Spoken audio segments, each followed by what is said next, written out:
ಸದನದ ಹಿರಿಯ ವರ್ಷ ತೀರೋಗಿದ್ದಾರೆ. ನಿಮ್ಗೆ ಬೇಕಾ ಬೇಡ? ಅವ್ರು ಏನ್ ಬೇಕಾದ್ರೂ ಮಾತಾಡ್ತಾರೆ. ನಿಮ್ಗೆ ಬೇಕಾ ಬೇಡ? ನಿಮ್ಗೆ ಸಂತಾಪ ಬೇಕಾ ಬೇಡ? ಯಾಕೆ ಮಾತಾಡ್ತೀನಿ? ಅವ್ರು ಮಾತಾಡಿ, ನೀವೇ ಮಾತಾಡ್ತೀರಿ. ಸಂತಾಪ ಸೂಚನೆ ಬೇಕಾ ಬೇಡವಾ ಹೇಳಿ?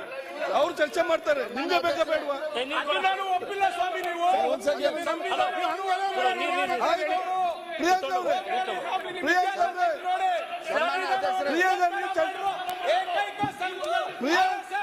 ನಿಮ್ಗೆ ಚರ್ಚೆ ಬೇಕಾ ಬೇಡವಾ?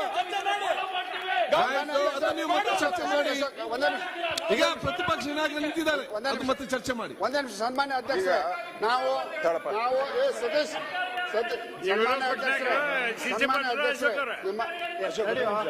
ಸನ್ಮಾನ್ಯ ಅಧ್ಯಕ್ಷ ಸದನ ಸುರಳಿತವಾಗಿ ನನ್ನ ಆತ್ಮೀಯ ಸ್ನೇಹಿತ ಗ್ರಾಮೀಣಾಭಿವೃದ್ಧಿ ಸಚಿವರನ್ನ ನೀವು ಮೊದಲೇ ಕಂಟ್ರೋಲ್ನಾಗ ಇಡ್ರಿ. ನಿಮ್ಮ ಆತ್ಮೀಯ ಸ್ನೇಹಿತ ನೀವೇ ಕಂಟ್ರೋಲ್.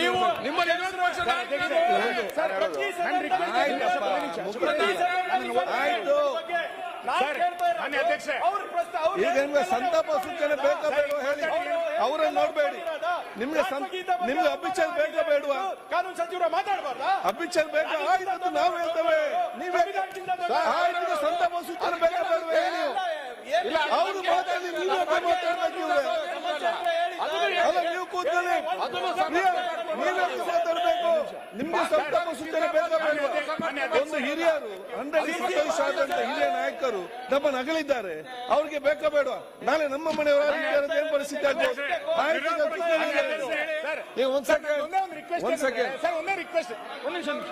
ನಂದು ಒಂದೇ ಒಂದು ರಿಕ್ವೆಸ್ಟ್ ಏನಂದ್ರೆ, ಈ ಪ್ರದೀಪ್ ಈಶ್ವರ್ ಸರ್, ನೀವು ಅಸೆಂಬ್ಲಿಗೆ ಬಂದದ್ದು ಸಂತೋಷ.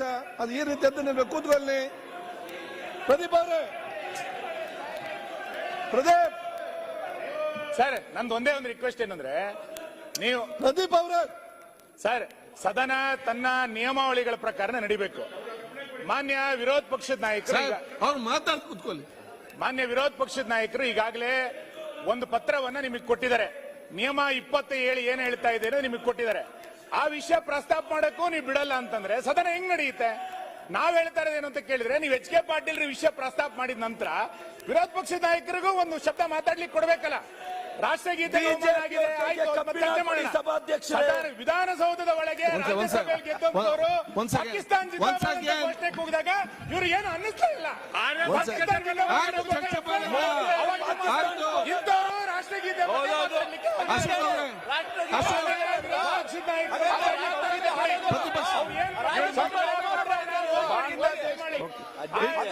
ನಿಯಮ 27 ಉಲ್ಲೇಖ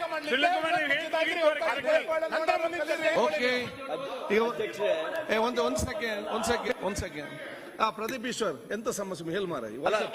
ಅಲ್ಲ ಅಧ್ಯಕ್ಷರೇ, ರಾಷ್ಟ್ರಗೀತೆ ಬಗ್ಗೆ ಮಾತಾಡಿದ್ರೆ ಬೇರೆ ಚರ್ಚೆ ತೆಗಿತಾರೆ. ಸಭಾಧ್ಯಕ್ಷರೇ, ಅವ್ರ ಕೈಗೆ ಕಬ್ಬಿಣ ಕೊಡಿ ಸಭಾಧ್ಯಕ್ಷರೇ, ನಿಯಂತ್ರಣ ಮಾಡಿ ಅಂತ ವಿನಂತಿಸ್ತೇನೆ ಸಭಾಧ್ಯಕ್ಷ. ಅವರ ಕೈ ಕಬ್ಬಿಣ, ನಿನ್ಗೆ ಒಂದು ಹಗ್ಗ ಕೊಡ್ಬೇಕು. ಕೊಡಿ ಸಭಾಧ್ಯಕ್ಷರೇ. ಸನ್ಮಾನ್ಯ ಅಧ್ಯಕ್ಷರೇ, ವಿರೋಧ ಪಕ್ಷ ನಾಯಕರು 3 ಮಂದಿ ಆಗ್ಬಿಟ್ರೆ